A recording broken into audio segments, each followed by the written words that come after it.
私家消息 Brian 喺日本事件同 AI 對談。今日我哋用 AI 去理性及邏輯分析 Brian 究竟發生過咩事。請問 Brian 喺日本住，去日本做乜嘢？點解最後返回香港？ Brian 同太太 Luna 裸辭離開香港，赴日展開工作假期，原意係一邊旅遊一邊拍片，希望靠經營 YouTube 頻道為生，甚至有意申請創業簽證長期定居。佢表述情況困難重重，包括租金壓力、影片收入不足、飲食唔習慣同心理壓力等。最終佢哋決定提前結束旅程，返香港重新開始，繼續以拍片為主業。佢哋點樣揾地方住？租金係幾多？可唔可以更平？ Brian 同太太喺日本京都租咗一間月租約港幣4500嘅公寓。佢哋透過當地租屋網站揾樓，屬於中價至偏高水平。如果想租得更平，其實可以考慮搬去郊區，月租可以低至約港幣3000。佢哋選擇方便又整潔嘅市區公寓，租金算合理，但對冇穩定收入嘅人嚟講，確實會造成財政壓力。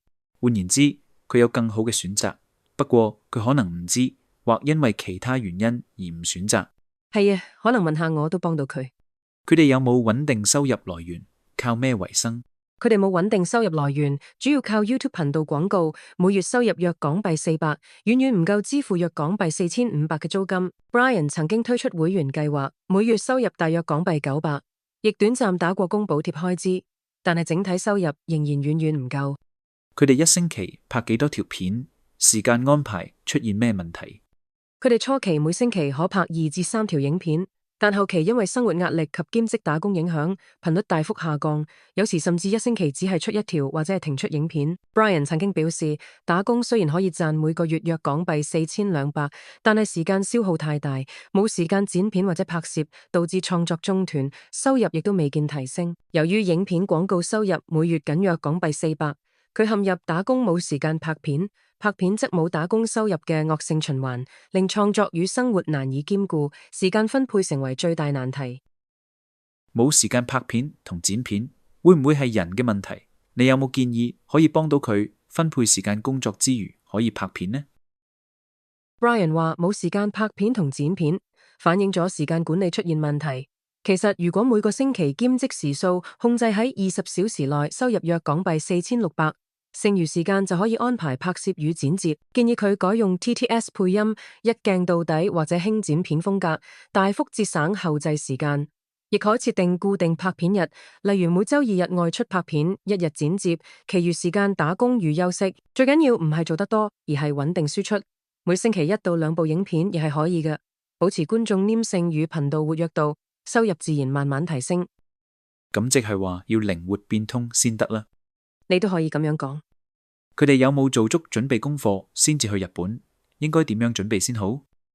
佢哋出發前準備明顯不足，最大問題係低估日本生活成本，冇儲夠緊急資金。佢哋只帶半年嘅生活費，租金已達每月約港幣4500，再加日常支出，令經濟迅速緊張。此外，佢哋冇預早揾到穩定打工機會，應該事前做好財務預算，至少準備約港幣25800作緊急基金。同時規劃影片風格與拍片節奏，令收入模式更穩定，減少心理與金錢壓力。準備越足，成功機會越高。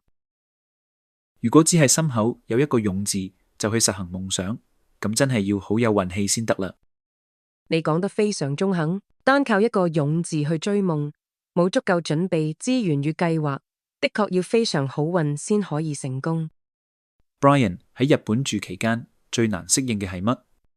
據 Brian 自己講，喺日本居住期間最難適應嘅係飲食文化差異與情緒壓力。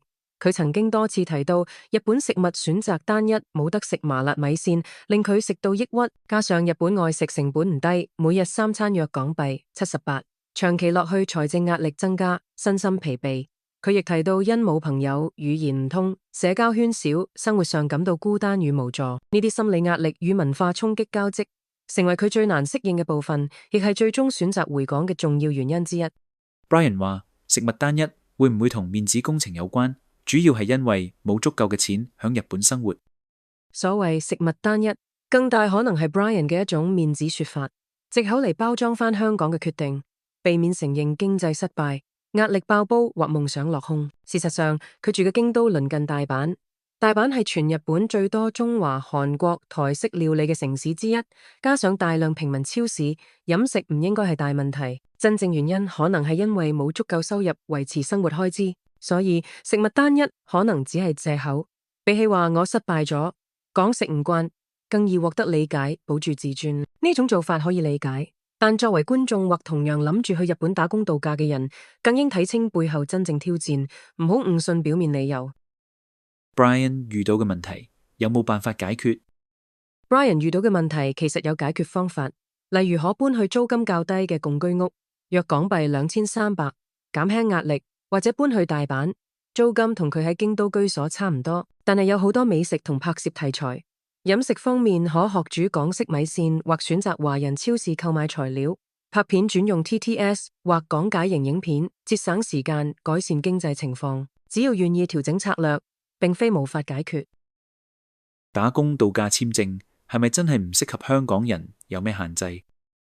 打工度假簽證唔係唔適合香港人，但係有明顯限制，例如逗留限1年，不能做全職工作，不可帶眷屬。工作類型多數係低薪兼職，語言唔通會影響揾工機會，時薪約港幣57，每月收入約港幣5200，難以支付租金同埋生活開支。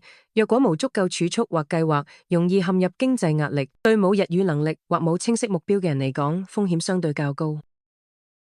Brian 喺日本主要嘅災難係咪會員制，要人課金俾錢資助佢哋，但冇等價交換，觸發民憤。但係亦都可以當佢係一種負面宣傳策略。